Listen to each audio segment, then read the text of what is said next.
stress-free, leave your cares at home. Leave your cares at home. Do your two-step, get your groove on. This is feel good music, you can move on. Relax, stress-free, leave your cares at home. Leave your cares at home.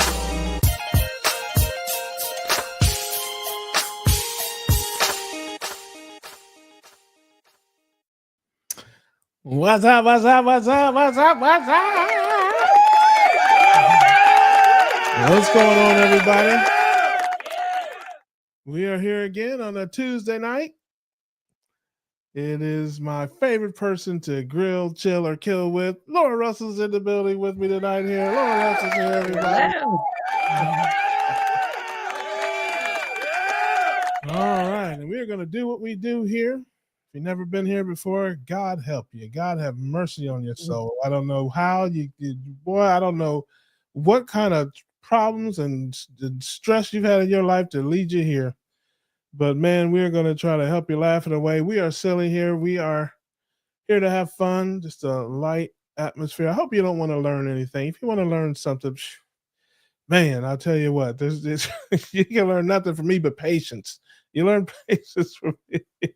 But no, we like to have fun, laugh here. We are ketogenic people of all types. Most of us, some of us not, but that's okay too. If you're not, this is exactly where you need to be. But we don't just talk about what we eat. We are more than what we eat. We are people too. And so we like to just have fun, and we go wherever the wind blows us.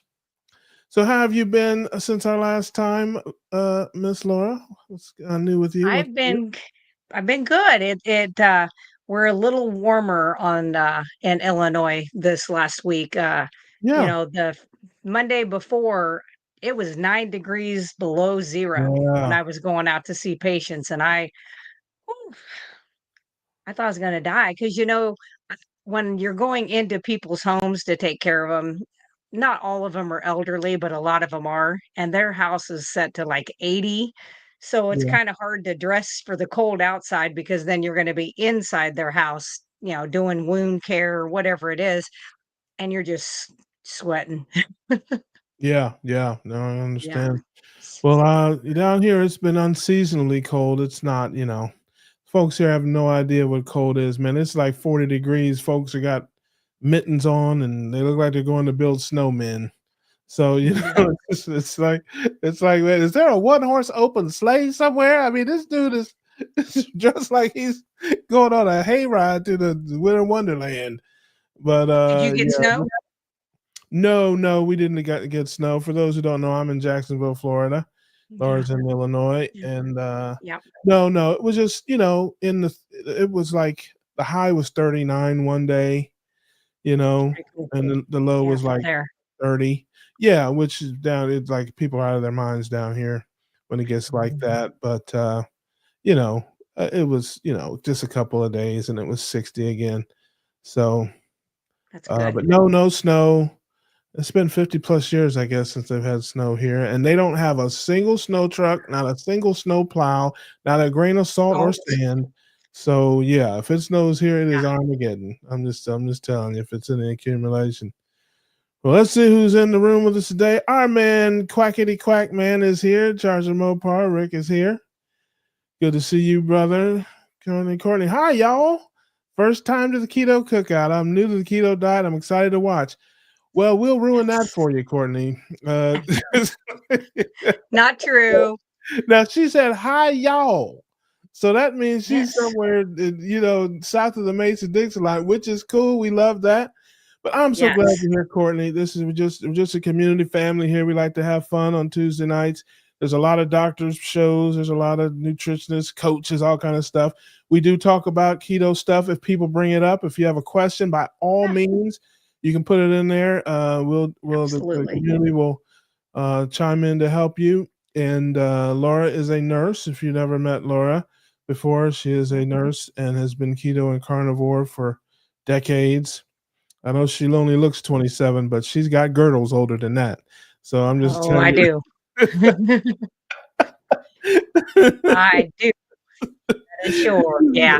So, almost 54. Yeah, so welcome here. Welcome. You will learn something in between the ridiculousness and tomfoolery. So we're glad you're here. And of course, if you want to come join us, there's a link in the chat. Anybody wants to pop in and say, hey, you're welcome to do that. Who else? Apex, good to see you. Glad you're here. My man Jersey Tom is in the building. Hey, I appreciate he wanted to say hello, Russell. Yes, not Laura. He didn't say hi to you. He I said know. hi to Yeah. you. Totally. I saw that. No, Tom is the greatest guy in the world. He absolutely been hi to you too. See, he put hi Laura there. I just didn't get to it. I was just an afterthought, but that's okay. No, I'm kidding. I'm kidding. Well, man, it's at least you have a Russ thought. is the star. No, no, I'm not the star. I'm more like the moon. That's okay. Gotta have a moon. Yeah. Okay. Courtney says, I'm up in Wisconsin. That Monday was brutal. It was -14. And she has a question for us. That's wonderful. With being new to keto, I do track my food, but I have a hard time getting enough fat without going over on protein or just add butter. I will listen, Laura lives for this kind of stuff. Sorry. But I'm going to tell you right now, Laura, listen, I'm going to let Laura go first because, I'm a gentleman and, it's ladies first. Plus, I always have something ridiculous to say, and you should get something important before the ridiculousness. So go ahead. Yeah. So what I would recommend is you want to go slow as you are transitioning your fat up because you'll have code brown. So you don't want to end up with diarrhea. But I would recommend if you're in Wisconsin, you should be able to go to like a locker plant or a butcher and see if they have beef trimmings or ribeye fat. And you can purchase that and cut that up just small squares and put that in like freezer bags and put them in the freezer. And you can cook up like a handful of those to put alongside your meal so that you don't have to eat as much protein to get that higher fat. And then if you don't have a gallbladder, hopefully you do, but if you don't, you still can do this higher fat, but you may need to do something like ox bile for the first month or so just to get your body kind of used to it, acclimated to the little bit higher fat. Okay, your turn. Well, and speaking of ox bile, and look what we have here. Mr. Ox Bile himself. Yes. Yeah, I wasn't going to come on, but I had to clarify. I didn't realize you were on there until after I said hello to him. So that's okay. Hey, you do not have to apologize to Laura for anything on here. That's like, right. She enjoys the abuse. That's why she comes here. That's right. To be abused, really? A glutton for punishment. Absolutely. No, listen, we're me, I'm always cutting up. I'm acting up. Isn't that a country song? But anyway, good to see you here, brother. Now I will see. Here's the question I have. I'll put the question back up there for those who may not have seen it or don't know. It says, she's up in Wisconsin. That's Big Ten country, and it says, she tracks her food and has a hard time getting enough fat without going over on protein. And my question is, says who? How do you know you're not getting enough fat for you? And my question is, how do you feel? My question is, are you meeting your goals? Is there some, reason that you feel like you need to get more? I need more context. I need a little bit more information before I can give you my ridiculous answer. So, so you can tell me or tell us why you feel like you're not getting enough fat and where that comes from. So, and while you're doing that, I will look at some other comments here. I got some other folks coming in the room. Originally from Ohio for 40. Oh, OH. Oh, there you go. That's right. I am my Buckeye sister there. And I love that. Courtney. Simpson. Good to see you here. I haven't seen you for a while. Russ is here. I didn't think he was a grilling man. He told me once not to look to him for advice. Yeah, this is virtual grilling, Simpson. This is virtual. I'm the virtual grill meister. Okay, at the Keto Cookout, man, everything I make is delicious. Okay. But if you in real life, not so much. Not so much. They ought to listen. If assault and battery of of meat was a crime, they put me under jail because I do criminal things to perfectly good pieces of meat. So Karen is here. Hey, Karen, good to see you, beloved. I'm so glad you're here with us tonight. We are hanging out on a Tuesday night. As always, if you want to pop in, you can. There's a link in the chat. If you have a question or something to talk about, we'll talk about that. But anyway, Tom, back to you for a minute. What were you saying? You were going to say something. Did I interrupt you? When? Just now? Oh, no, but before when you came on, we were kind of in the middle of a question. I thought you were saying something, and I said, hold on, and Laura gave her answer. No. I have to admit though, last time I saw you, I was trying to say something and no one was letting me talk. Oh, yeah, I forget what I was trying to say, but I was like it was just getting past. Listen, this show has a mind of its own. It does. Well, you had so many people too. I mean, Bob was on. You were, and there was another guy too. I think DC was on. Yeah, Dave was on. Yeah, that's the beauty of this show. I never know who's going to be here, who's not going to be here, who's going to pop in, who's not going to pop in. It's just that's what makes it interesting, But don't be afraid to throw some elbows, brother. If you want to plug myself for a second, I actually was on I actually was interviewed by Dave Mack today. Oh, shout out to Dave Mack. Love Dave. He's great. That's my guy. As a matter of fact, one of the classic moments ever. If we ever did a greatest hits of the Keto Cookout, Dave Mack will be on it. He was on the show several months ago, and we asked him a question. It's probably been a year ago now. What's the weirdest thing he ever ate? And he gave an answer that shut down the show. If you have to go back and see that. If you look if you look under a little like teaser. But if you look, it's easy to find it because his picture is in the thumbnail. Like back when we first started the show, we used to invite people on and schedule them and all that, and we put their thumbnail in there. So if you go back to the old episodes of the Keto Cookout way back in the day, like back when Adam was on it and stuff.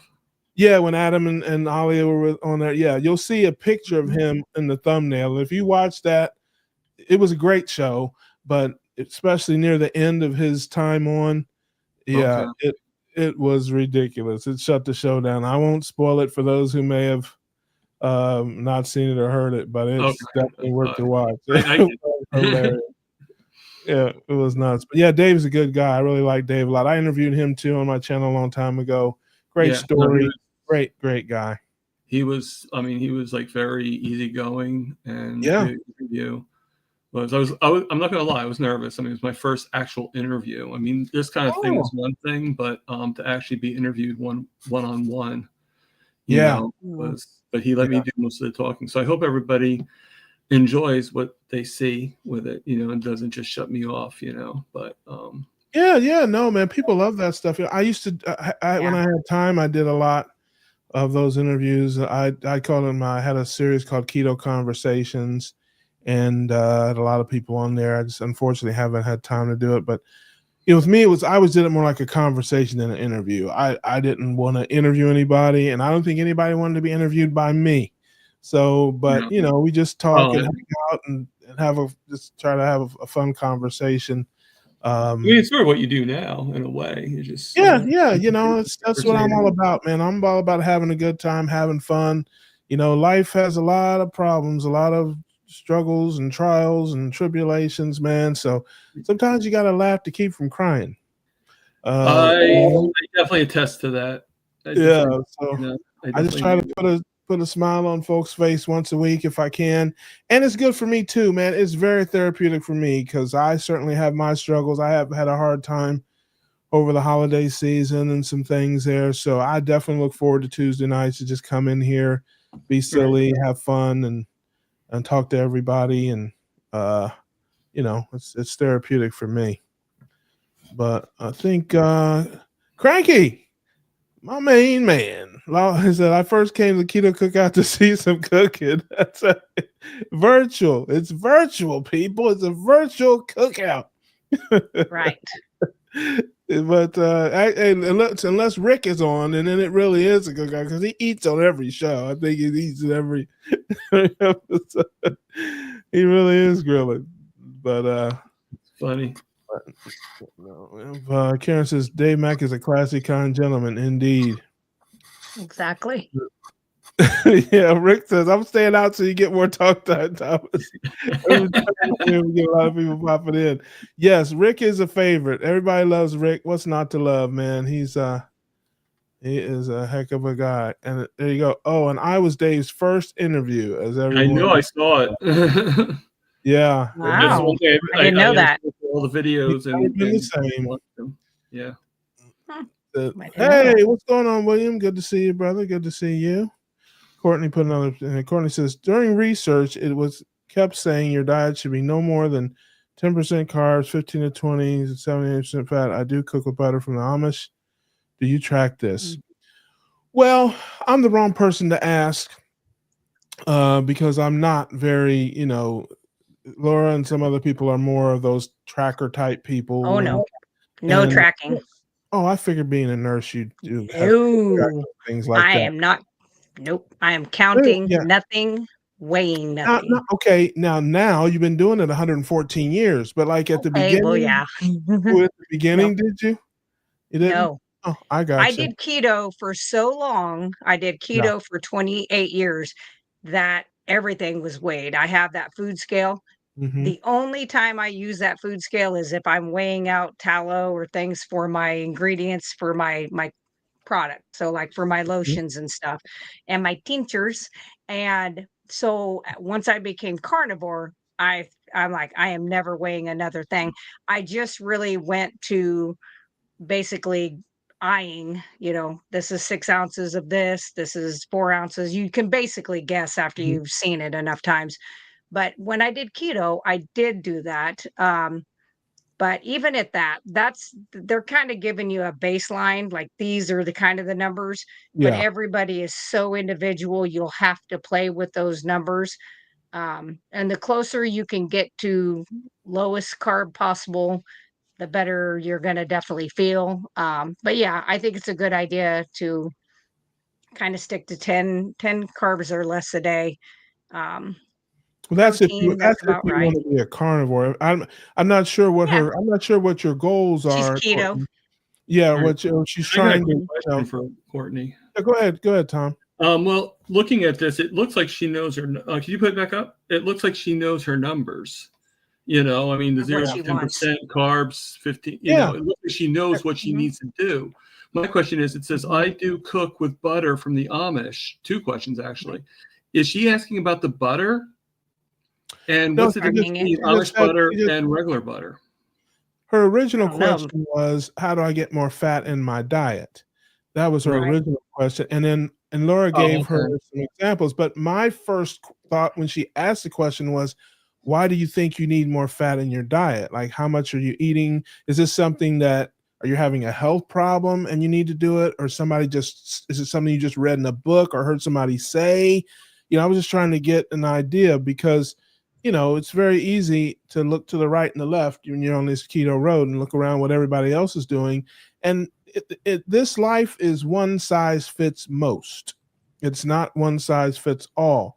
So, and then the other thing, is what is she trying to do ultimately? Is she starting it with ketogenic to get to carnivore, or is she happy being keto? I just have a lot of contextual questions. A lot of in between questions in there. Yeah, but my philosophy is what Laura said at the end is a a carb number that you want to stay under, and then eating where you feel full and satisfied and feel good and have energy and such within that carb number. So, and I've always been, if you look back at the old shows, a carb number guy, the whole carnivore, ketovore, dirty this, clean that, it drives me bonkers because it means so many different things to so many people. And people sometimes get, my thing was always everything else in our health is numbers. Our blood pressure, our weight, our A1C, our blood sugars, everything is numbers. So I'm like, what's your carb number? Well, mine is 20, or it's 10. Somebody else is 0. I mean, that tells me what you are right away. If you say my carb number is 8, meaning how many carbs you generally eat in a day. Right. You know, I know what you mean. Yeah. Mine is 4. Okay, well, I know you're a carnivore, and the only carbs you're getting are probably a little bit of hot sauce or something. Maybe you're putting on something. Or eggs. If you tell me your carb number is 30, well, I know kind of where you're at. You're eating some vegetables, maybe a little fruit or this or that, the other. Yeah. You know, and here's the other thing, as an evangelist, because that's what I always consider myself, most people have no idea what their carb number is. They couldn't tell you to get out of jail. So when I meet people who are sick, or they maybe they hear me somewhere else, or they're like, I heard you talking about this. I'm like, what's your carb number? And they're like, what? You know, I mean, it's like, how many carbs do you eat in a day? And a lot of them don't even know what carbohydrates are. So, you know, they're like, well, I don't eat a bunch of sweets. I'm like, yeah, but every time I see you got a bag of corn chips, you know. Not much better, right? It's like, it's all carbohydrate. It's all full of grain. So what I would say, you know, especially if you're just starting out, and maybe you're that type of person, you know, some people are very analytical that way, and they like to break everything down, all that. I would say if you're brand new and just starting out, biggest thing you want to do is find a carb number definitely under 30, in my opinion. If you listen to Dr. Berry, he'll say 50, you know, or more if you are very active in that. But I think for most human beings that, you know, somewhere around 30ish or lower is where you want to be for optimum health, depending on your age, your lifestyle, all of that. And from there, you can do some experimenting, but you want to stay away from the sugars. You want to stay away from the grains. You want to stay away from seed oils and, you know, all the terrible things that you know we talk about. But don't, in my opinion, torture yourself over percentages. Oh, I'm only getting 10% of that, or 9% of that, or 8% of that. To me, I think that's, you know, I totally agree. Maybe that after you've done it a while and you want to fine tune. But if you're brand new, don't make it tougher than it needs to be. Eat that meat, move your feet, and you know, keep your carb number, you know, under 30 for sure, but lower if you can. And you don't want to torture yourself or white knuckle yourself, because you won't stick with it if it's too hard and you're killing yourself to do it. I hear that term all the time, white knuckling. I know what it means now, but I never heard it until now, you know? Yeah. I mean, I tell people all the time, you know, to me, it's just one guy sharing his experience. And listen, I've struggled. I'm not going to act like I look like I got all the answers. Okay. I still look like the before and the before. How you have the answers by struggling, you know? Well, but I've had tremendous results, and you know, I have my own issues and my own problems, and we're judgment free here. We don't judge anybody. We're here to help and uplift and support. You know, I tell people this doesn't have to be painful, but it will be uncomfortable. There's a difference between discomfort and pain.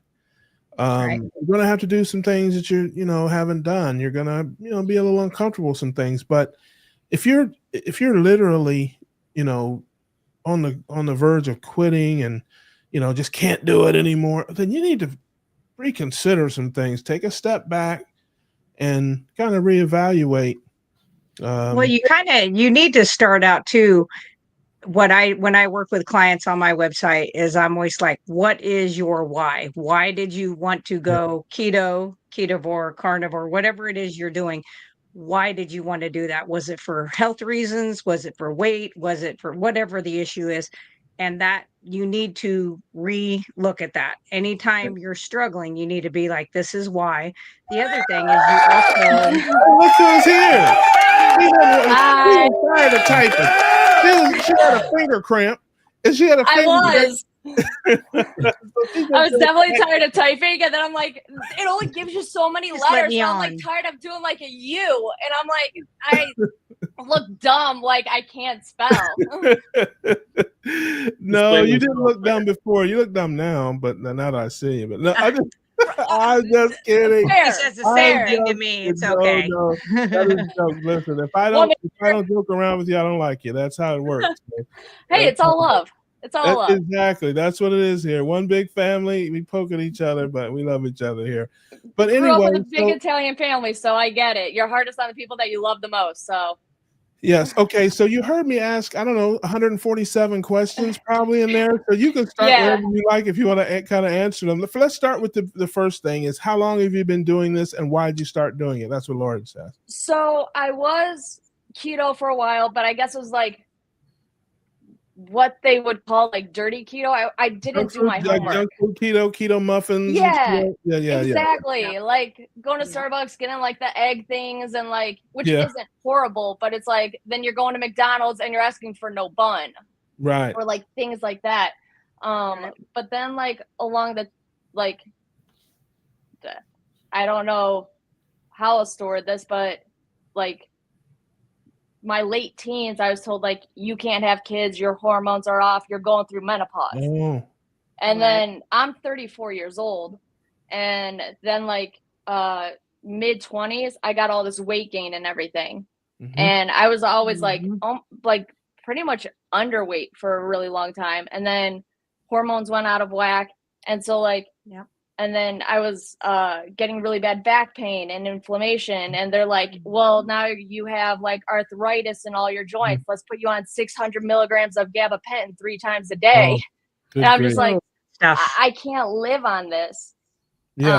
So that's where I like really looked into like keto and cutting out the sugars and the carbs and all that stuff, because I was trying to like figure out like, okay, how can I cut down inflammation? What causes inflammation? All that stuff. And then that's where I kind of got onto keto and then carnivore. And I'm not really sure like what the end goal is, but right now I know like I need to do something. I need to change something. Get now. healthy. I'm 34. Yeah. You want to get healthy. You want to be healthy. You want to live a good, healthy life. Well, that helps, gives me some now I can kind of I get it now. So what I would say, is you got to find your space. And it can be difficult because there's a lot of voices, and some people will tell you, man, just eat meat and water the rest of your life. Well, maybe you are comfortable with that. Maybe you don't feel like you can do that. Other people, will tell you other things. You got to find your space, but keeping the main thing is at the center of it, in my opinion, and that is high fat, high protein, low carbohydrate. That's where the rubber meets the road. Now, to you, to Laura, that's meat and water. To and you, salt. And salt. Yeah, right. But to you, that means salmon and broccoli. I mean, to someone else, it may be, a little bit of fruit or something here or there.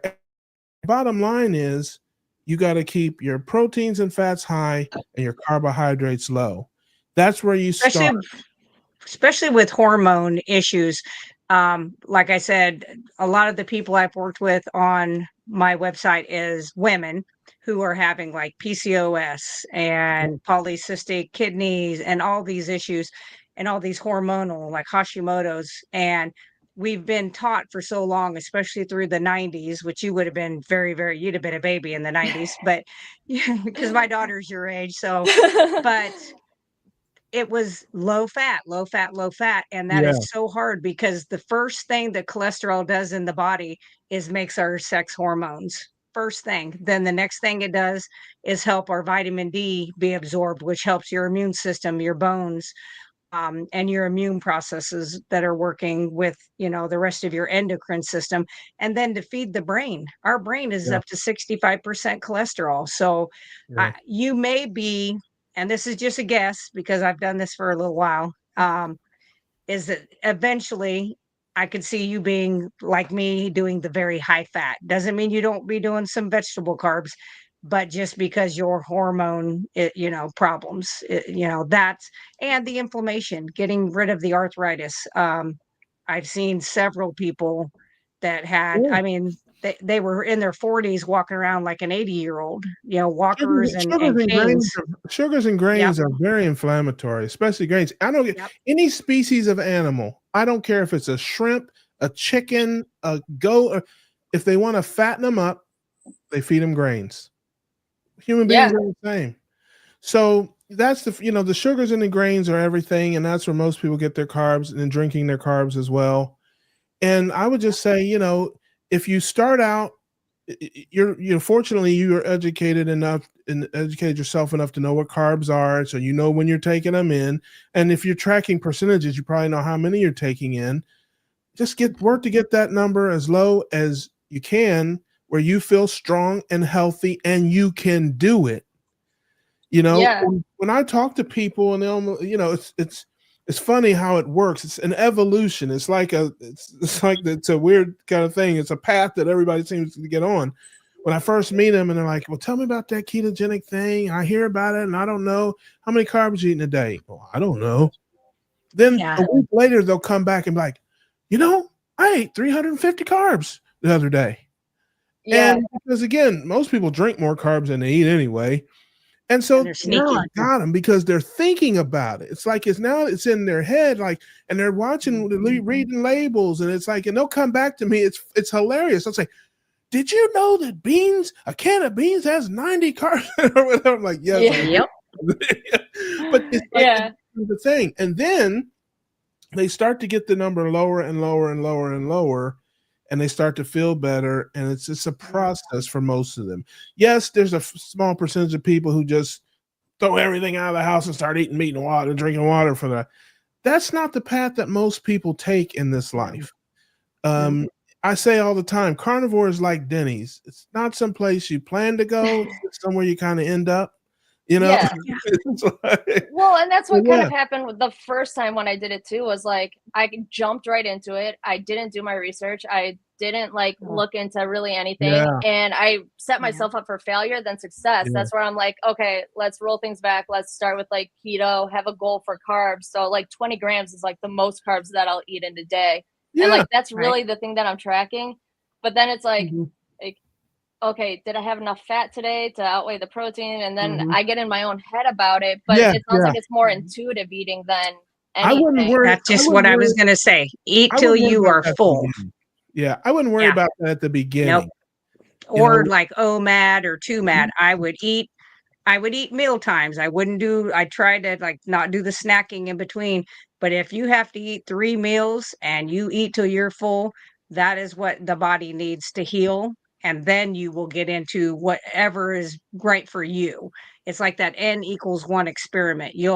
Because I have done OMAD, I have done 2 meals a day, I've done 3, I've done several fasting just to kind of see what worked for me. And I mean, I've been doing this almost 6 years carnivore and then 28 years keto prior to that. And, mine was different than everybody, everybody's is a little bit different. But the main thing is, if you're walking around hungry, as he calls it, white knuckling it, that is not, it's not going to help, because then what's our brain do? We've got time to sit there and think, and if you're an over analyzer like me, I'll analyze it to death. Here's another thing too, at least I can speak for me. I can't speak for everybody, but I know a lot of people have gone through this. The first month or so of this thing, your appetite and stuff is all over the place. Because your body is your body is amazingly resilient in how it conforms to how you torture it. So it's it gets used to those high carb diets and that stuff, and then all of a sudden you switch up, and it's like, whoa, hold on a minute now, what's going on here? It's like, where's the Pop-Tarts and the Hot Pockets? And so and your blood sugars and your insulins are lowering. And your body has a natural place where it kind of calibrates these things, knowing how you normally are. And so when you start changing, it starts lowering your blood sugars, lowering your insulins. That can trigger appetite. And so you'll be hungry as a bear for in the middle of the afternoon for no reason. You're like, what is wrong with me? Until you get into a place where your body's like, okay, this must be the new deal. This is how we're rolling now.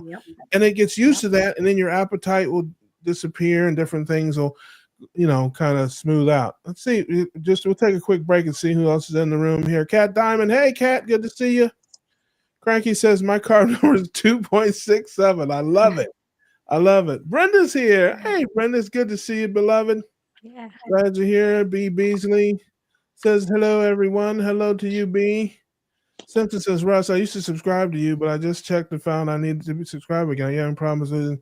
I don't know, Simpson. That's a very good question. I don't really keep track. So I don't know, but I'm glad that you're back and glad you found us here. And I suppose it's possible. Or you just got tired of me and you just forgot, unsubscribe. You didn't want to tell me. I understand that if that's the case. A little bit of me goes a long way.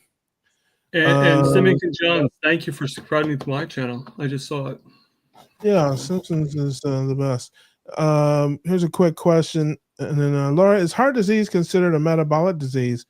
Also, with doing carnivore, what are the keys reversing heart disease? Now, this is the part of the program we're not doctors where the attorneys have advised. Yeah. Hold on. Yeah. Yeah, I've got it. Legal counsel. We are not doctors. Yeah. We do not, in any way, shape, or form give legal medical advice here or legal advice. But we are just sharing our experiences and parroting things that we have learned from experts in the field, doctors and scientists and such. That is what we're doing here. So go ahead, Laura.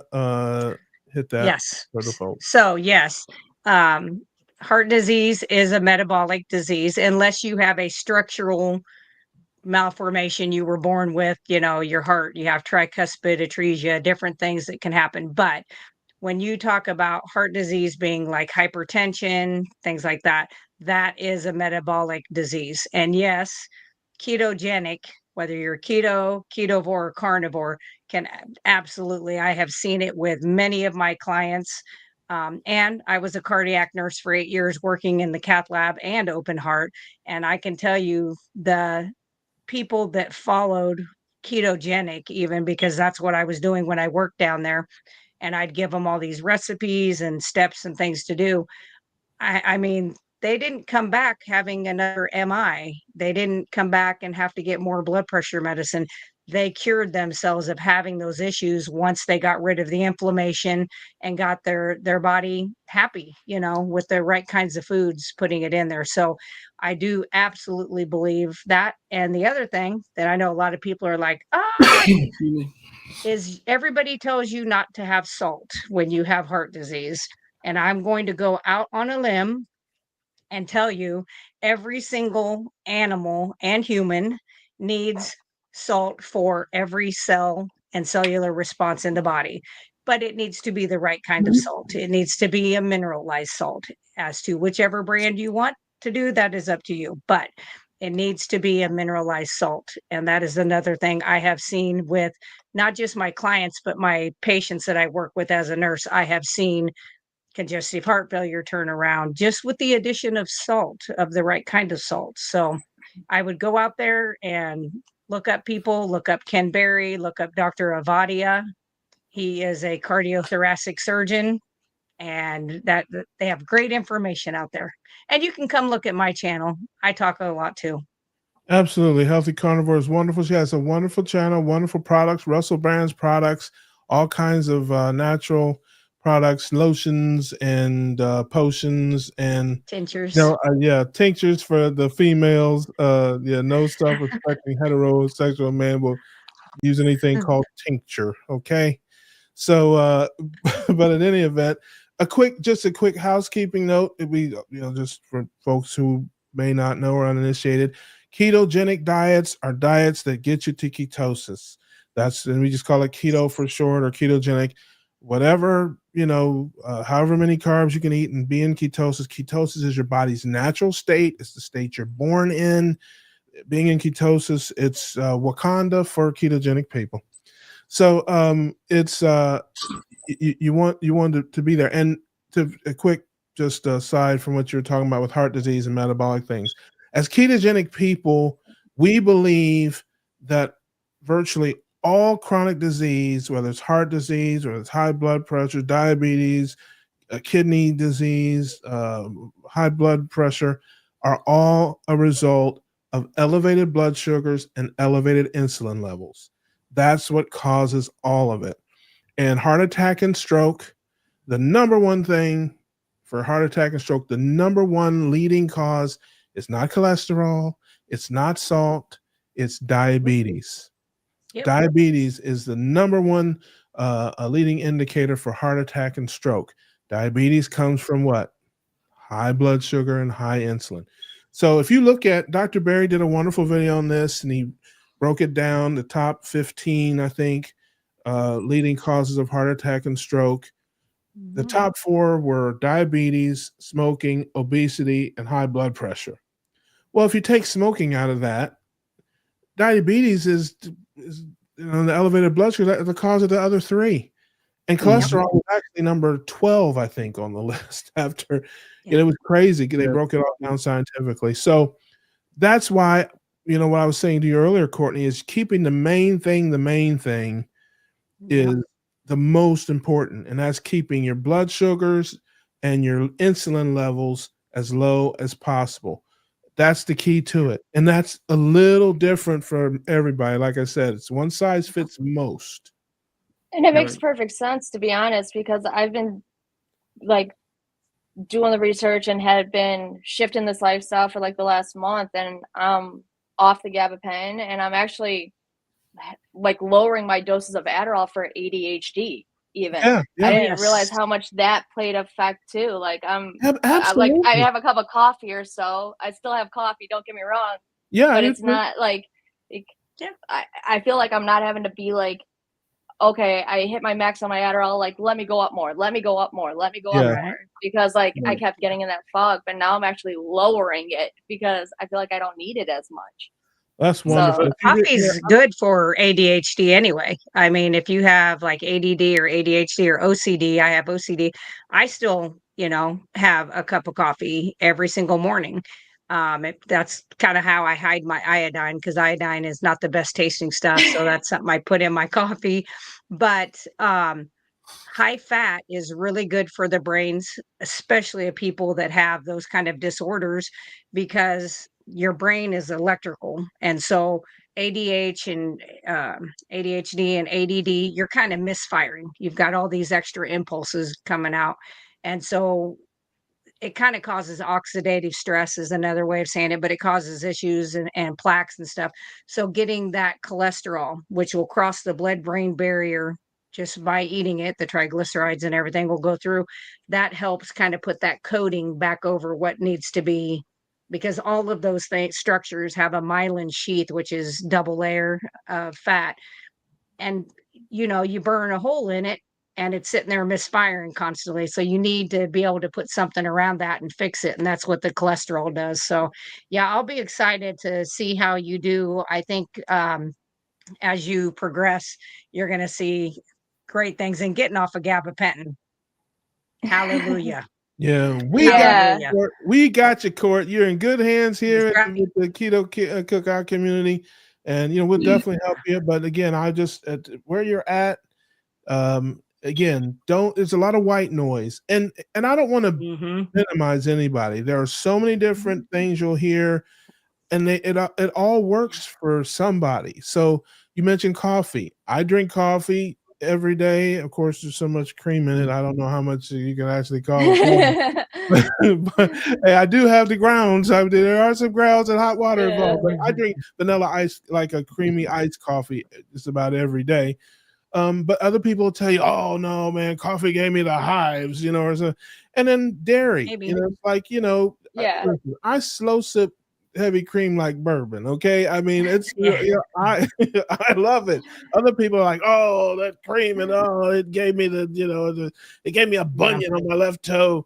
I mean, it's like, and I don't care what it is, even meat. Oh, you got to eat it raw. And other people are like, oh, you got to, it's just, there's so much white noise. And I'm telling you, try it all.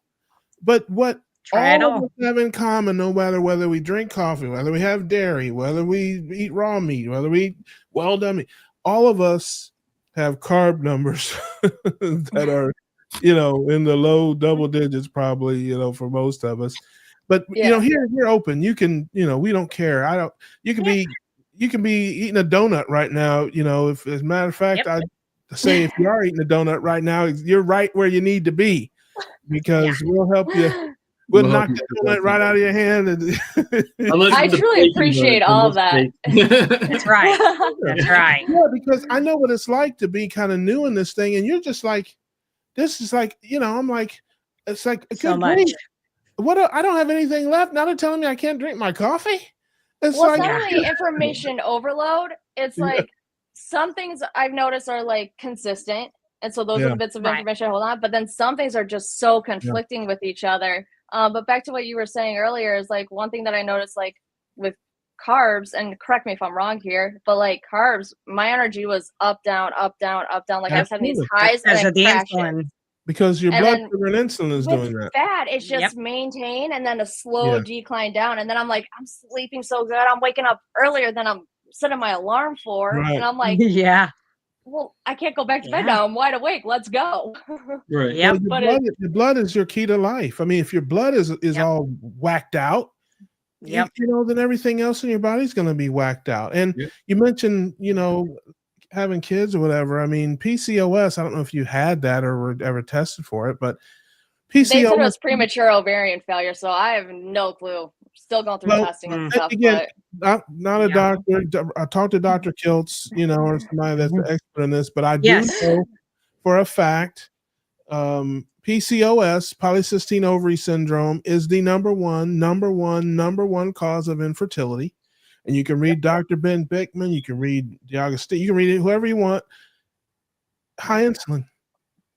I sat in Orlando, Florida 2 years ago at a health symposium, a ketogenic health symposium, and listened to a woman in tears talk about how her and her husband had tried for almost 3 years to get pregnant. And they were about to start doing in vitro and all that stuff, and a lot of money and shots and all that stuff. And they came across a friend who told them about Dr. Bickman and some other books, and they changed their diet and got pregnant in 90 days, and they had 3 kids now. And she was in tears talking about her 3 children and how, you know, all she did was her and her husband went heavy meat-based keto for 90 days and got pregnant. So again, it's because if you listen to Dr. Bickman talk about it, especially, he's like, you know, for years, you know, kind of the conversation about insulin is what it does, but every cell in your body has an insulin receptor. And what we're finding out is not only does insulin do things, it keeps other cells from doing things. So it's like a weird, it's just finding out how important it is in every aspect of our body. Not only can it do things, but it can stop other cells from doing things when it's elevated. So it's amazing what changing the diet would do. So I wouldn't give up if that's a goal of yours to have kids and stuff. I wouldn't give up on it. Get your diet right. And as you guys were saying about the insulin too, and correct me if I'm wrong here, I'm not in the medical profession. My parents are, but I don't understand all that lingo. My mom does tinctures too. She got out of Eastern West or Western medicine or Eastern, and then she started going more holistic and everything. She was like, I'm done with this. I'm done with like big pharma. Notice Laura and I talking. Notice Laura, she said her mom. Okay, her mom. My mom's a nurse. I do it. I do it. But does your dad use them? We have a running. My sister does. My brother does. My brother does, his wife does, their kids do. So yeah, we all use them. We have the immune system. We have a running joke about that here. That it's literally a tea, except for the ones that she makes that are alcohol based, and then it's like you got to dilute that in water because that's like rubbing alcohol. It's strong. You can take shots of it. You can like you can't do it with this. It's too that strong. might be a little more masculine than you know. What's alcohol based? Rust. But mix it with a little diet Coke or something and just take it back. Yeah.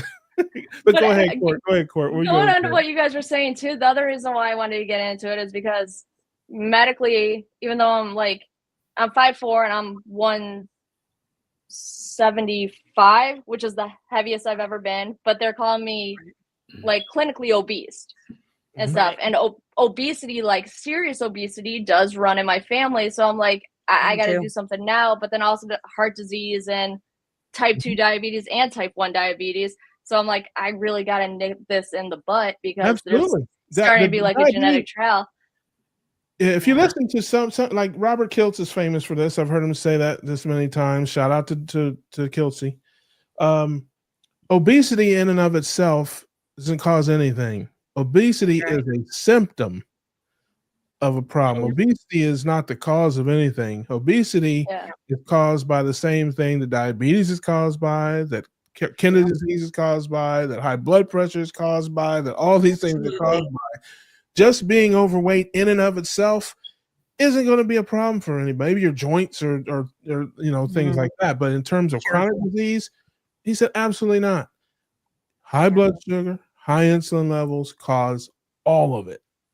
Yeah, for sure. And with kind of like having multiple family members have both type 1 and type 2, and then doing, again, research, like just learning now that our cancer levels for middle-aged women and type 2 diabetes are both at its highest that it's ever been in hundreds of years or something like that in America. So I'm like, there's definitely a correlation there. And as far as I know, cancer feeds on glucose and sugar and stuff like that, and then it mutates and stuff. So I'm like, well, it makes more sense to go keto then, especially because cancer runs in my family too.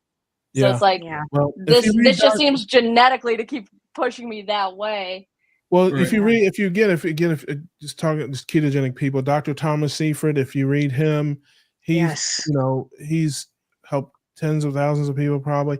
He says it all the time. Cancer is not a genetic disease. It doesn't matter that your mom had it or your cousin had it or whatever. It's a metabolic disease.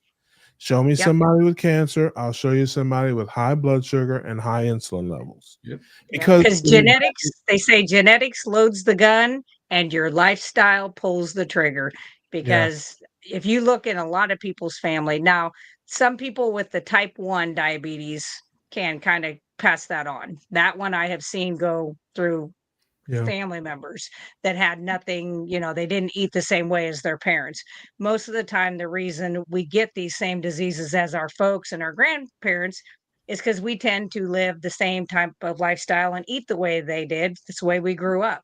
So then we just keep replicating that same thing. Most of the time, it is something that we can absolutely beat if we're willing to put in that work. So I think that's all something that you could definitely bypass. That makes perfect sense too, because my family is full of non-compliant diabetics. I thought it was normal that they would have cake and they just increase their insulin amount. I thought that was normal. We all did. But then I realized that's a non-compliant diabetic. Let's do let's get some family stuff in here. Jenny says, "Hi guys, hello beloved. Good to see you, Jenny. Popped in to say hi on my way to bed. Love you're talking about high blood levels and high blood sugar levels. I fight against it every day and know what you're saying is truth. Keep telling the world. We will do that. I don't know if I said hi to Julia. Hello there, beloved. Yes, good to see you. Julia's out there in New Mexico painting and petting cats. Cream is the magic elixir. Sadly, I had to give it up because of the emphysema COPD. I gotcha. Cranky says heavy cream was my holiday season. Yes, I do like my my cream. Rick says my cat crashed my computer. Well, I thought we had a Simpson has a question. We'll finish. Yes, Simpson had a question, and we'll finish up just quickly to finish up. Dr. Seyfried, and I'm paraphrasing, and I'm pretty sure I have this right. And Laura loves to correct me if I don't. Yeah, that's right. Cancer cells can only use glucose as a fuel. They can't use fat or ketones or things that other healthy cells can use. So if you starve the body of glucose and sugars, the cancer cells are forced to fight with your natural cells for the little bit of glucose that's in your system, and they can't do it, and they die off. And that sums up the way he approaches cancer. But yeah, it's a metabolic disease.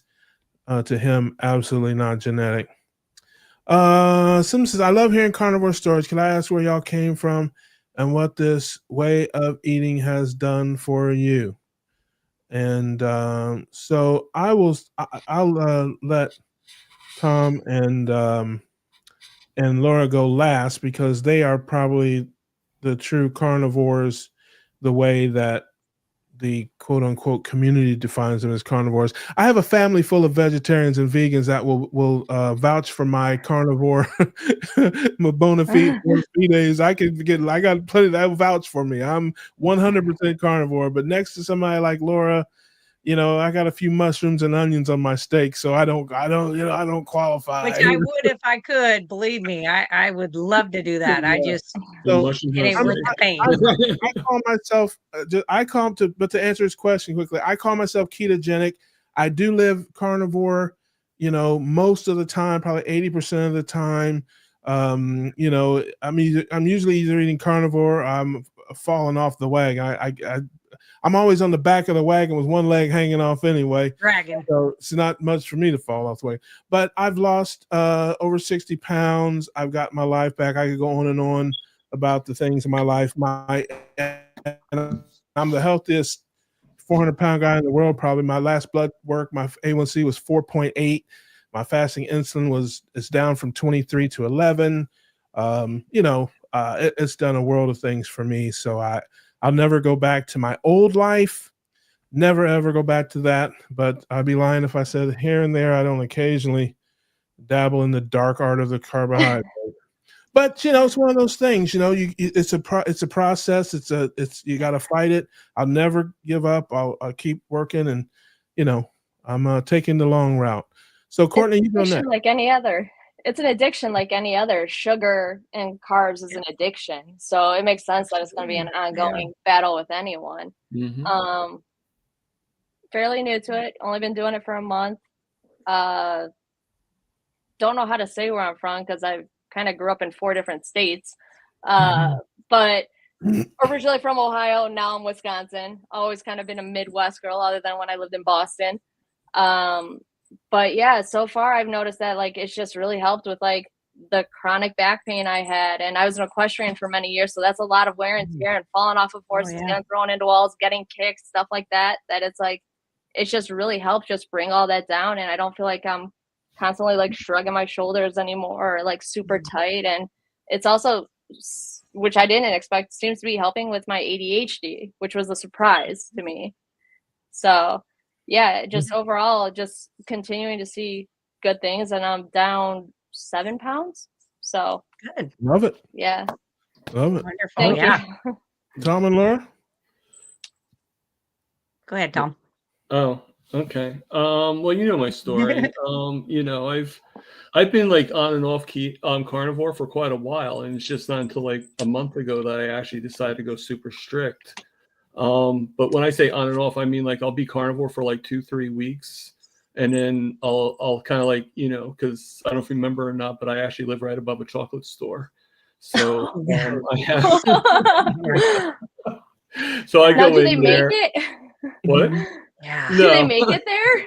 Okay, because that'd be rough, smelling like fresh chocolate coming out of the I know. No, I don't. I still go in there. I get a cup of coffee. And that's all they really serve me. And they actually know what I'm doing. So they're actually pretty good at keeping me at bay, because I told them, I said, hey, for 3 months, I'm doing this and I can't have any chocolate or anything. So when I asked one girl actually the other day, and she's just to see if she would do it. And she's like, nope, you're not allowed to have any, I just have some Oreo cookies. She's like, awesome. Absolutely not. So that's pretty cool. Now, if I go to the pizza place, and I go, I'll be I like to have a roast beef sub with no bread, just the roast beef and maybe some provolone cheese, and then that's it. Nothing else. No lettuce, no tomato, just. Right. And they look at me like I have 4 heads, and they're like, come on, you want a Zeppeli, don't you? You want something, And I'm like, shut up. And give me my damn roast beef. I like how you cleaned that up. Yeah. Family show. That's a good quick censor. That was good. Yeah. That was fast. That was very good. I'm not so good at that. Yeah, you kind of learn. I got really sarcastic with the doctor the other day on a different subject. They actually were trying to push. I think we talked about it a couple of weeks ago. They were trying to push the statin on me. Well, the last one I went to for my endocrinologist, she did it again. So I actually went, I said to her, after a while, I just was like, okay, my nose aren't getting through. So I said to her, okay, I'll take the statin if you shove it down my throat. Literally use the word shove it down my throat. And she's like, well, I can't do that. That's illegal. I'm like, well, then stop pushing me and shut, like pretty much be quiet. Yeah. And, it's like, you're not getting anywhere by pushing me. And this is proof. So again, I conquered the statin police. That's good. Yeah. Nice. I got you. But we'll get back to the question that Simpson asked. Just why? what the way of eating has done for you so far.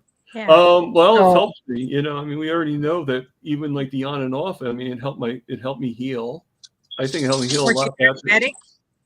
I'm diabetic, but I also had my toes all removed and everything. So healing from that, healing from just different things. I mean, I still have a long way to go. It's not everybody's going to like get healed within like 5 days. My A1C is still pretty high because I do a baseline. So until I get measured again in April, my A1C right now is 8.9. It's going to be 8.9 until April.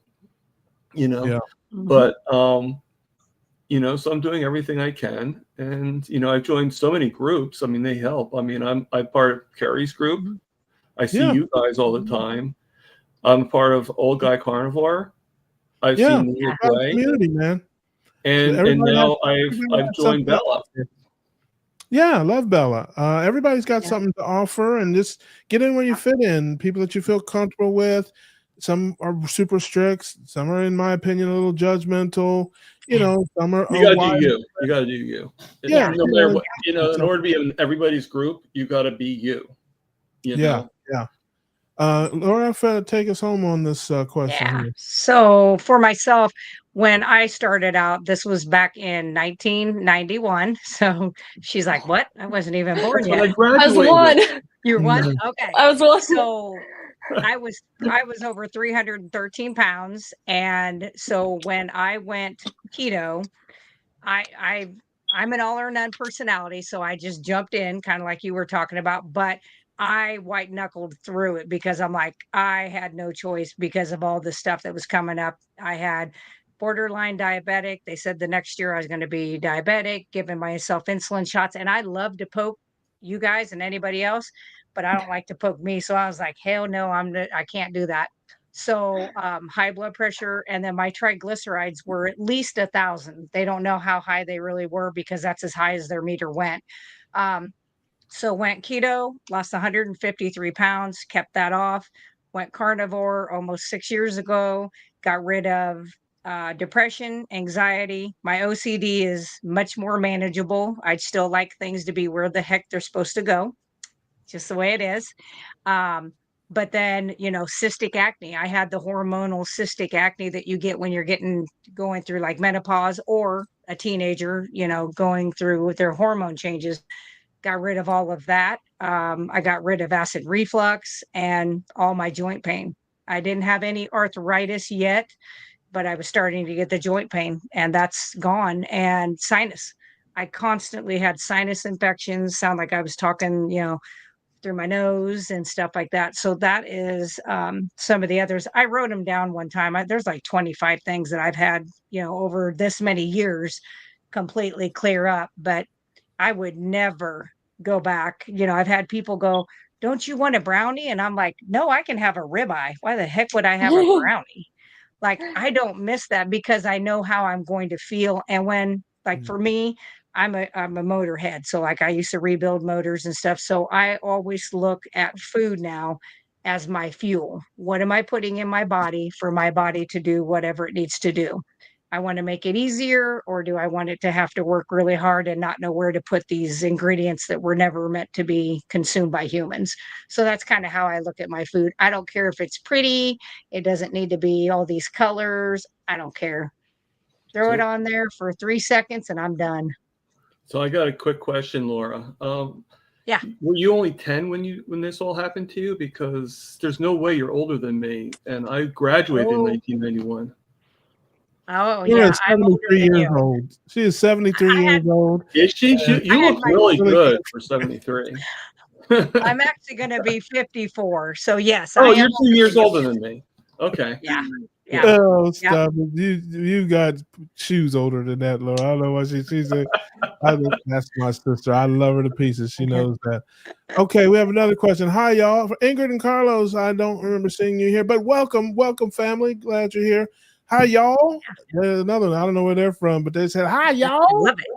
I want like to know that. what helps with C. diff as far as nutrition.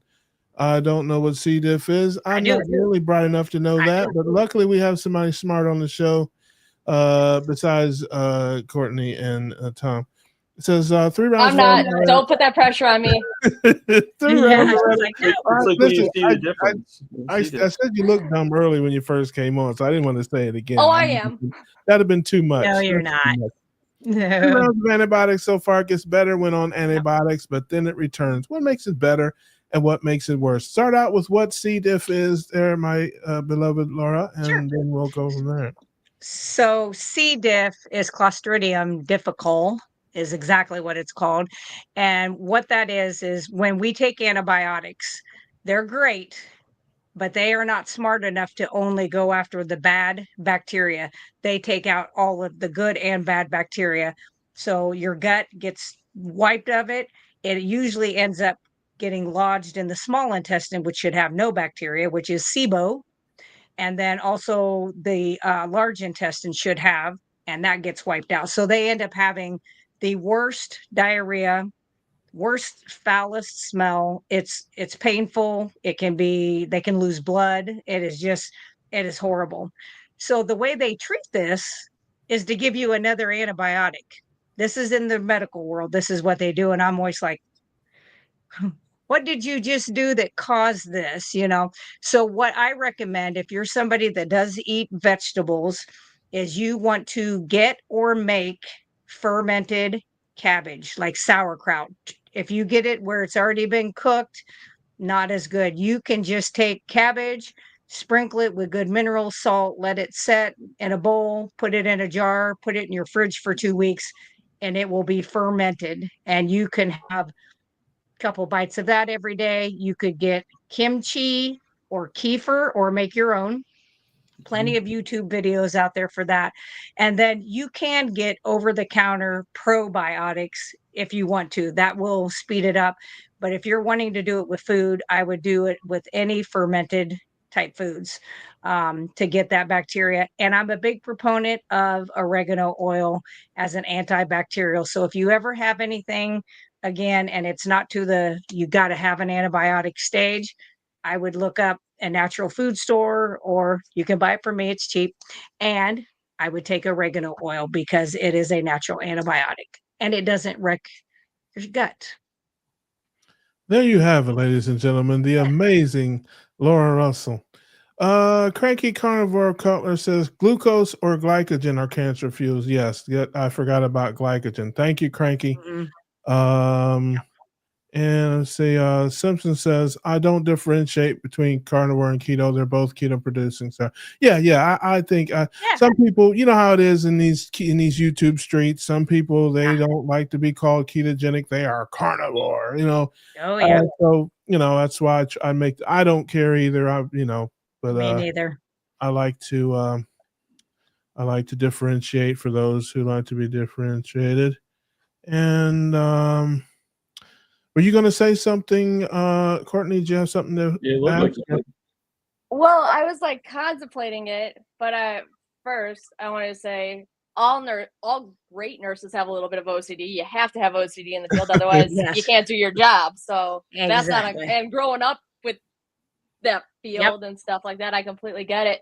But I was also wondering, learning more about what's all in our foods, like the pesticides on the produce and stuff like that, the hormones that are fed to the animals, how much does that impact us even on a keto or carnivore diet too?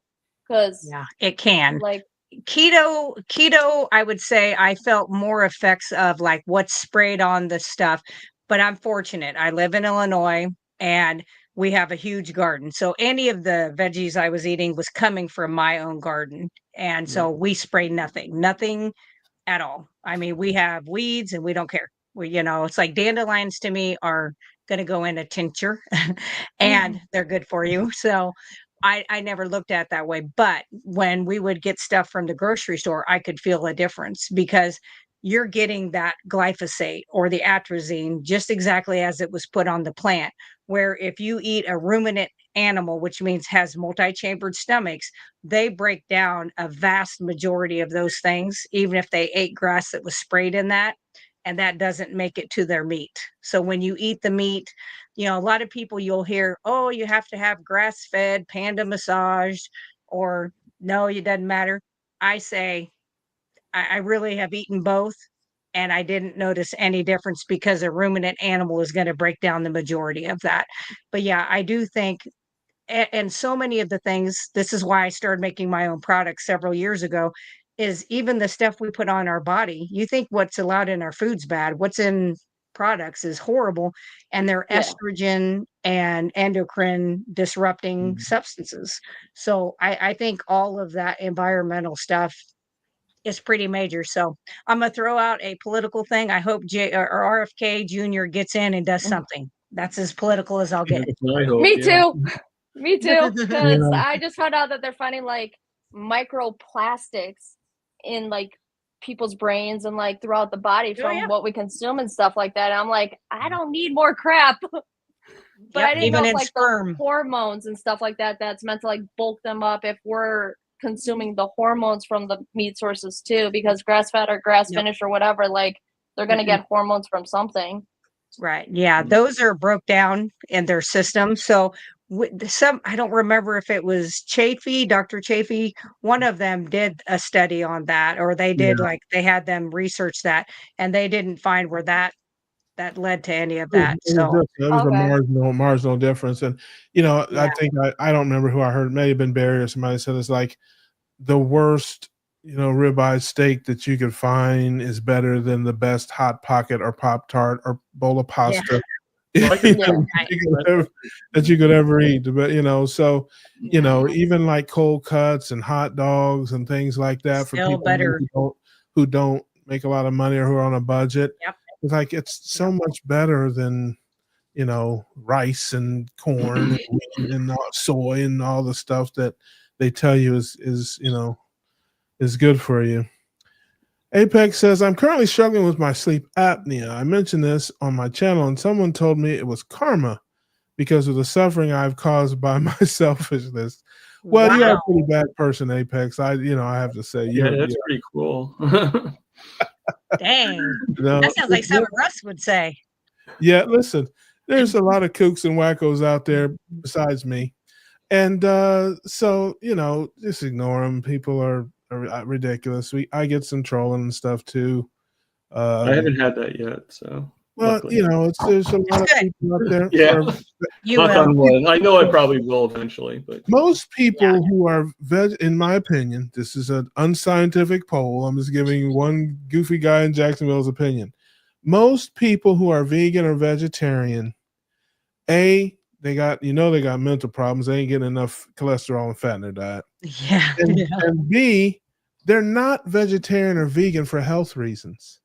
It's for some other reason. It's animal cruelty. It's the ozone layer. It's global warming. It's something else. It's not because. Do you think we're so brainwashed from the food pyramid, which I just learned was made up by like the tobacco company?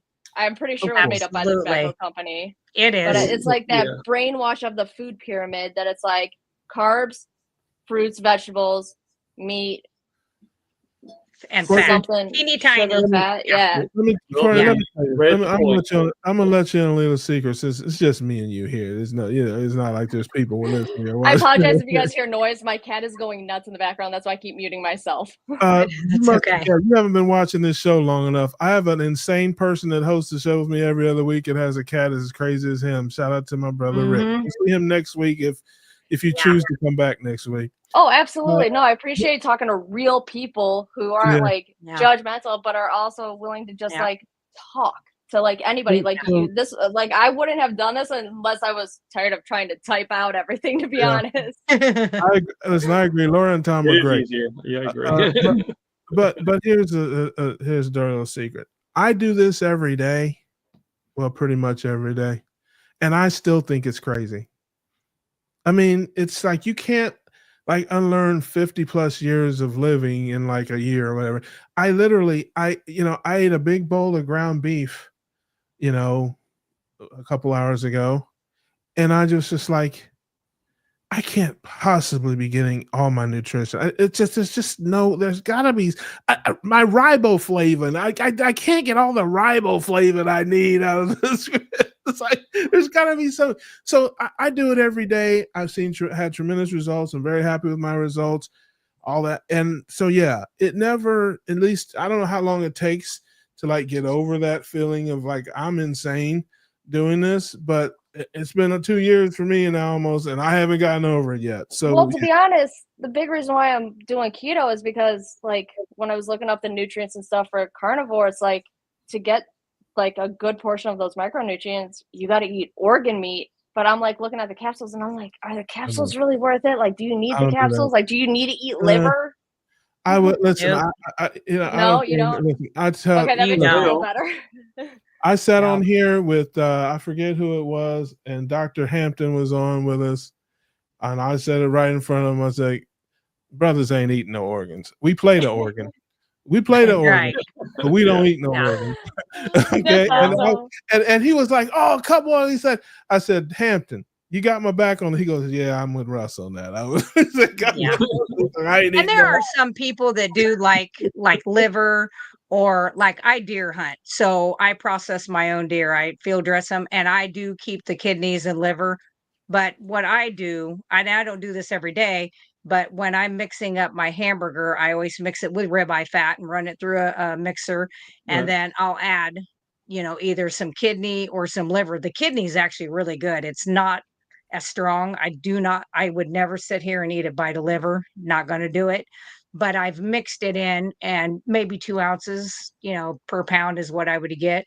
And that wasn't too bad, but you can get hyper vitamin A from too much of the liver. And if we're thinking about, somebody like ground it up and something that slipped it to me, maybe I might be, but to just you wouldn't know it was in there. No. But the thing is we're trying to kind of mimic what our ancestors did, and they wouldn't have I'm a good hunter. That's what I'm saying. And there are times that I don't get a deer every single time I go out there too. And that's the same thing it would have been back then, is they wouldn't have had the option to eat liver and everything like that every single day. So I've had people go, I take liver capsules every day. And I'm like, well, wait for your hair to start falling out, because that's going to be too much vitamin A. So you can get everything you need from what you're doing. You do not have to add those in, I promise you. Yeah, I mean, our ancestors pooped outside and bathed in rivers and wiped themselves with leaves. Okay, some of us. Hey, I may have done that a few times. I've done that camping. I'm not gonna lie. Yeah, exactly. Sometimes some of us you just have gotta moved do on it. from that, and no, thank you. But I was thinking about it because, like, I've always fed my animals like a fresh food, raw diet, and they get like the organ meat and like the meat and the bones and all that stuff. And I was thinking for myself, I'm like, they're getting benefits from the organ meat, but I don't know if I'm supposed to be consuming that too, or if it's supplemental, like a one-off type thing. Yeah. Yeah. I gotcha. Simpson says, great stories. Thanks for sharing. That's what we're here with. Oh, Rick. Rick says, my cat has been cuddled up to me since I put the computer back together. Yeah. Rick says, I make He's stalking you out. That's why. Awesome. I didn't know he made sauerkraut. Is that true? Rick makes sauerkraut?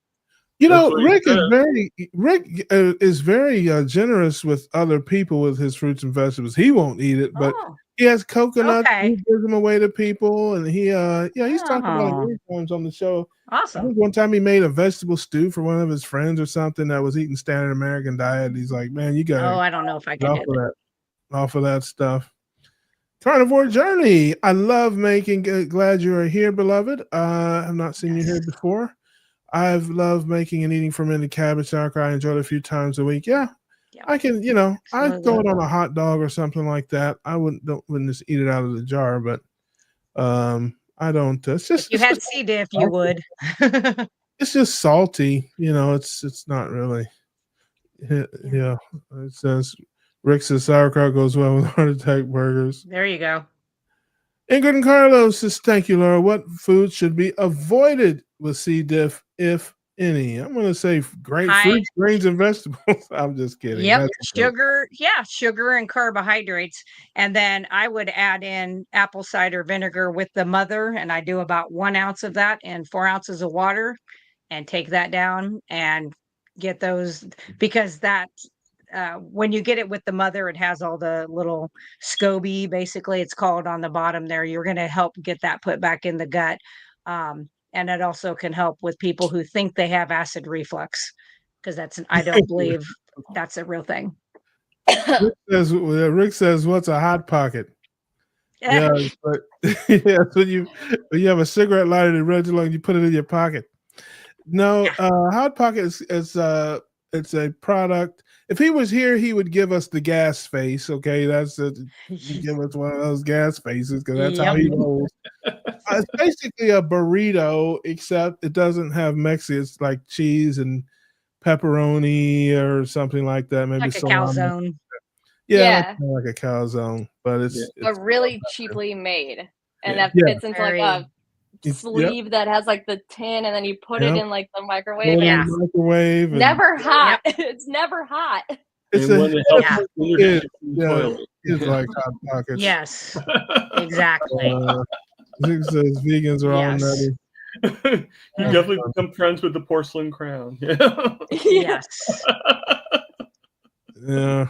Rick says love liver. Yeah, probably. I can see you out there eating duck livers. That's and iguana. I'll bet you their livers are this big in those little iguanas. Does an iguana have livers? If they do, he's definitely they do. So he's probably making up a batch of iguana liver stew, iguana and duck liver stew right now. He's in there or frying it. Did you guys see the picture I made for Rick? Nice. Oh, that's awesome. That is good. It's a duck riding iguana. So. I cannot draw. That's pretty awesome. It's a calzone. CALZONE. He's never been to an Italian restaurant. He has been to a Brazilian restaurant though. And yes, he has. He ate him out of house, home, garage. They were like, "Get him out of here." Yeah, he ate him out of the backyard, the front yard, the patio. He'd still be in there right now if I had to pull him out of there. Laura, I've been diagnosed with acid reflux. What is it? It's painful. That's what it is. It is painful. What it actually is 99% of people who are diagnosed with acid reflux, it's actually the opposite. It's not that you have too much acid and that you need pills to drop it down.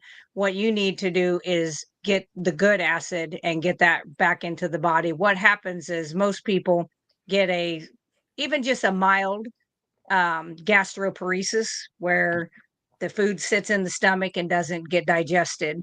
And when that happens, it's real heavy and gets down to the bottom, which forces the acid to come right up on top. And then, of course, it's going to come up.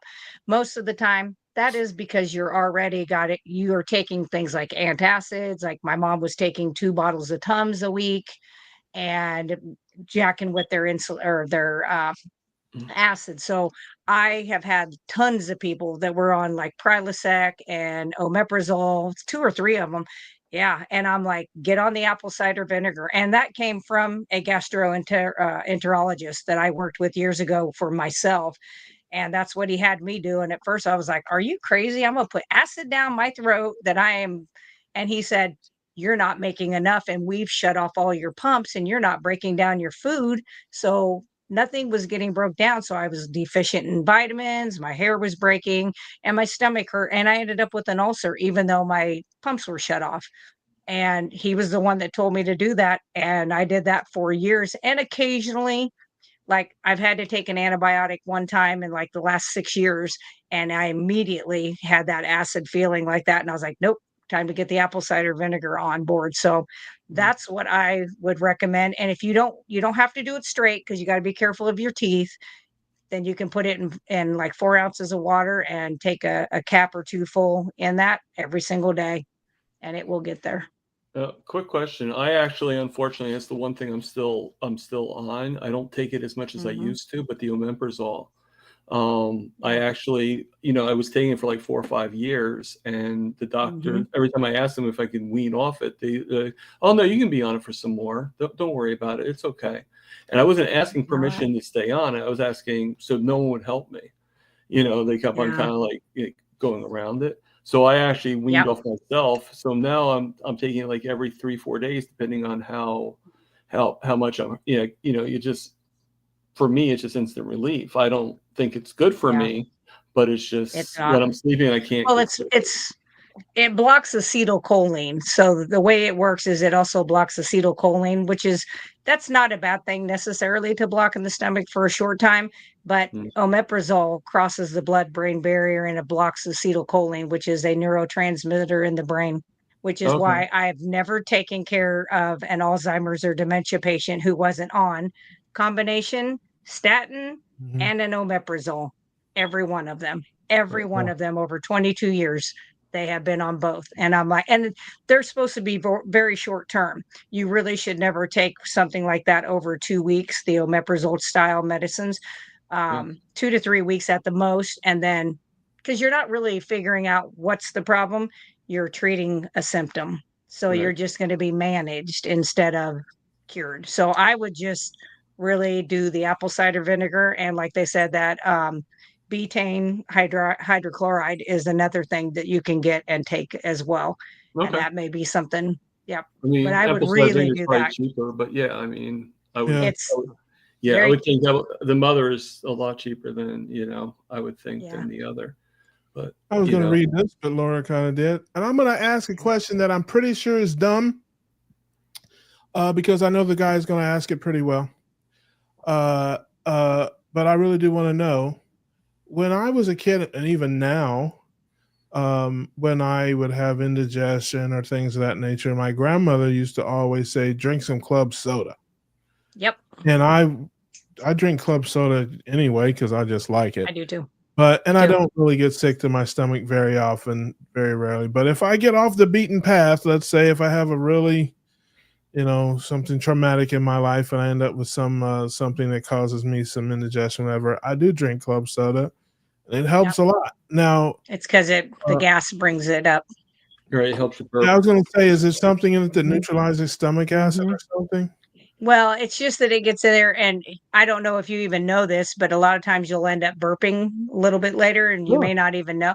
But that's getting rid of that pressure that's built up in the stomach, which then also is what makes the acid come up, is because you've got all that pressure inside that stomach. So that can help with that.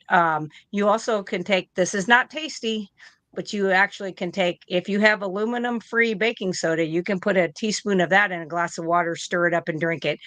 Not the best, but I have absolutely used that before in the nursing home. So that's another way to do it too. Neutralize that. It surprises me how many digestive issues people have. I have to say, you're right, Rick, that that's probably the number one thing for me in my experience in this way of eating, because I wasn't a sickly person. I never spent a night in the hospital. I never, I just was heavy. And so I didn't have any of the problems. I mean, I hear people talk about all the problems I had. It's crazy. But I did have, I guess what you would call some gastrointestinal issues, but I thought they were normal. I mean, everybody has Tums and Pepto-Bismol in their medicine cabinet. I mean, who doesn't have gas? I come from a farting family. I mean, even the dog farts. I mean, it's not anymore. It's just, I thought that was normal. I didn't understand that until I started living this life. And it's like, I kind of miss passing gas every now. I know it. I can't get my husband, darn it. Yeah, farting is kind of fun sometimes, But that's the one thing it just totally went away. No more gas, no more any of that kind of stuff. The bowel movement, same kind of thing. I mean, with the wind. I went to going 3 times a day to 3 times a week, and I'm just like, what? Yeah. I mean, it was nuts to me. And I guess when I look back, I guess I did have gastrointestinal problems. I mean, I didn't. Yep. Just used to it. Yeah, I thought it was perfectly normal. So. Yeah, that's well, and you grew up with a lot of vegans, so they're absolutely going to have that. No, so yeah. Well, yeah, There's that song about beans. I'm some. just saying. No, my family, we ate meat my whole life. Yeah. I mean, there were people in our everybody. church I thought your dad's not a vegetarian. Heck no. And even Pop Redden wasn't? Yes, no, he was, but they definitely were. Okay. I didn't live with them and like, you know, I mean, they were my circle, but like my circle, my grandmothers, my uncles, aunts, and we all ate meat. You know, now we ate we had biscuits, rolls, and cornbread. Okay, we you know, You're like we're all hitting every carb, and you had to eat it all if you wanted to get ice cream. You can't play favorites. Yeah, it's like right. So the answer to that is yes, Rick.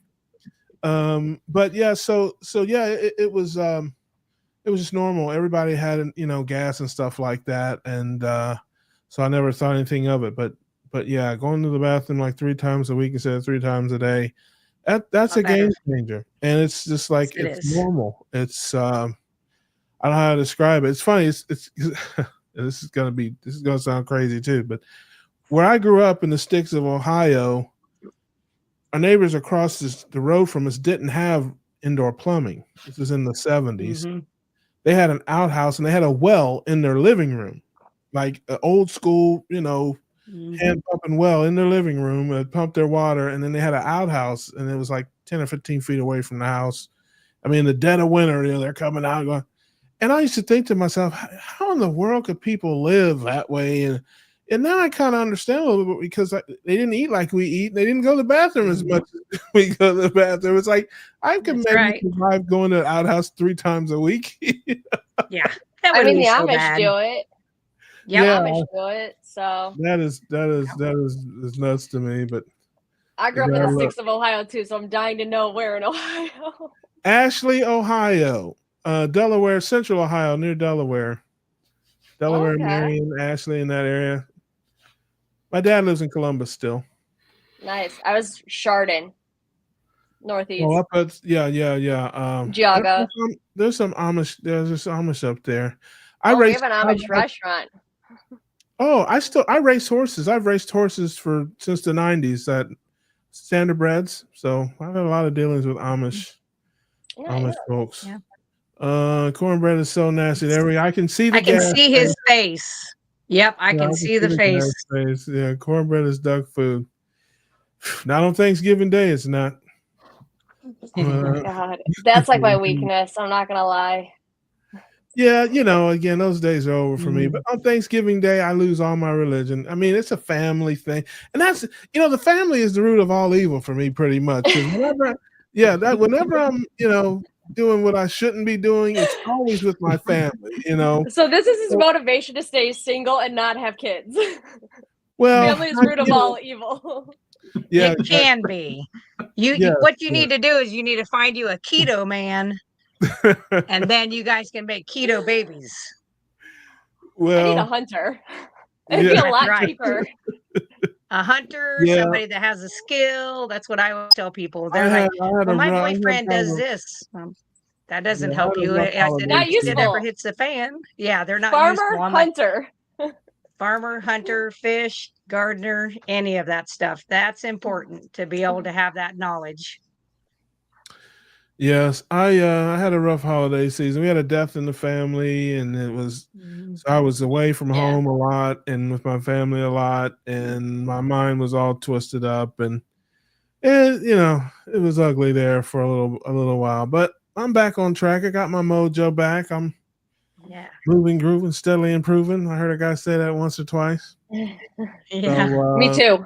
We're gonna keep rocking. So, but anyway, have we fulfilled our contractual obligations to the family this week, man. We have been here all night. My eyeballs. I know. Listen, the good thing we started early. Sorry, guys.